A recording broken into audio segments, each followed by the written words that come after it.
আসসালামু আলাইকুম। সব ভালো আছেন নি? আমি ভালো আছি আলহামদুলিল্লাহ। আপনারা সব ভালো আছেন নি? কমেন্টে জানাইবা অবশ্যই। আর হাজমা গরুর মাংস কিনা হয়েছে। তো হাজমা গরুর মাংস দেখিয়া ভাবলাম যে খাটি কুটি ফ্রিজও রাখি দিমু। আর এখনও রান্ধিতে চাইলে রাঁধতে পারমু, কিন্তু ভাবলাম যে আগে কিছু সবজি কাটিয়ে রাখিছি। আর আগের যে সবজিগুলো কাটিয়ে রাখছি এর লাগে আগে সবজি কাটার কারণে এখন আর গরুর মাংস রান্ধিয়ান না। আর এখানেও আছে হাড্ডি মাংস, দুটোটা মিক্স করিয়া নিরালা। মাংস কিন্তু ভালো লাগে না, একটু হাড্ডি মিক্স করা তাহলে ভালো লাগে। যাই হোক, ওগুলা খাটিয়া ফ্রিজও রাখি দিমু দইয়া দইয়া পারে, যাতে আর কোনো বেজাল না থাকে। একদম দইয়া তারপরে ফ্রিজও রাখি দিমু। আপু উঠে জানান ঘুম থেকে খেত কুচি দো এটা খেত কুচি দো খেত খেত খেত খেত দো তো উঠিবা দেও খেত কুচি দো দেও দেও ও 10:30 বাজে গেছে। ঘুম শেষ হয় নানি খেত কুচি দো আলু খেত মূলা খেত ওই তান ফেটো দো ফেটো ফেটো দেতে দেও না হানে উঠে যাও গো। 10:30 হয়ে গেছে। 10:30 খেতে মা এই 10:38 হয়ে গেছে। কোন তাই উঠে যাও। 8 হয়ে গেছে। আর এখানেও কালকে রাত্রে তরকারি আইছে, সবজি অনেকগুলো আইছে। আর কালকে রাত্রে আমি ঠিক মতো দেখছি না, আর রাখতাম যেন গুছাইয়া ওটাও মনে হয়েছে না। আর ঘুমোর ছাটায় আর তাড়াতাড়ি গিয়ে ঘুমাই গেছি। এখন সব টিন বাহরলাম, বাহরার পরে দেখলাম যে কিতা কিতা তরকারি আইছে। তো আইছে নছি সিঙ্গা জিঙ্গা, আর নিচে ভেন্ডি আছে। ভেন্ডি কিন্তু 4 কিন্তু খাওয়া হয়েছে না। অনেক জিনিস কিন্তু বেশি আনিলে প্রায় গরু থাকে, আর অনেক সময় নষ্ট হয়ে যায়।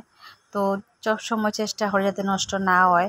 আর এনো লতা আনছন, লতা আছে।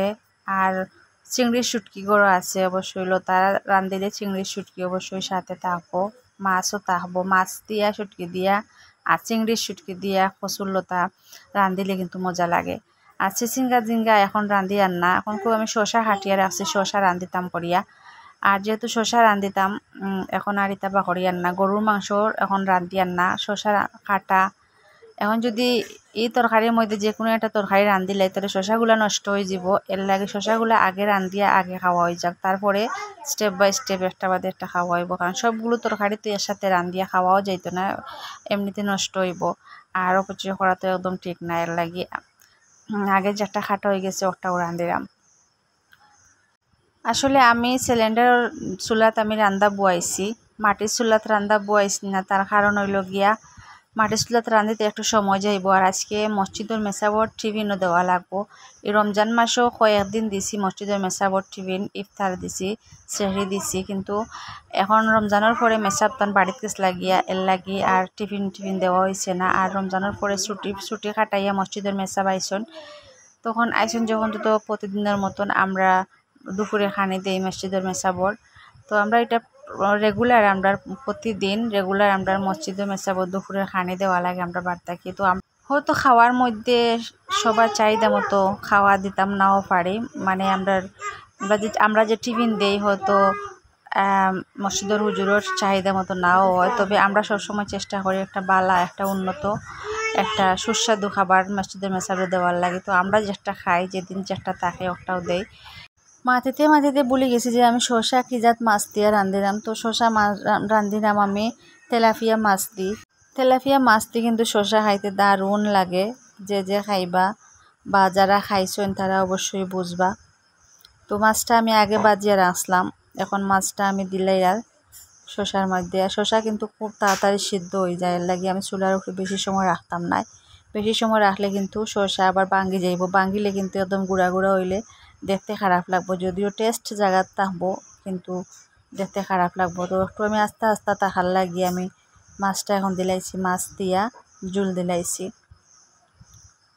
আর আমার এই ছোটো ছোটো চেষ্টার ফল আপনারা কেমন লাগে অবশ্যই কমেন্ট করে জানাইবা। সুন্দর একটা কমেন্ট করবা আর একটা লাইক দিবা, যাতে আপনারা লাইক আর কমেন্ট দেখিয়া আমার মনটা ভালো হয়ে যায়।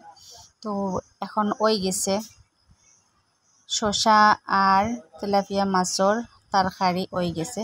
সব বালা হাফিজ।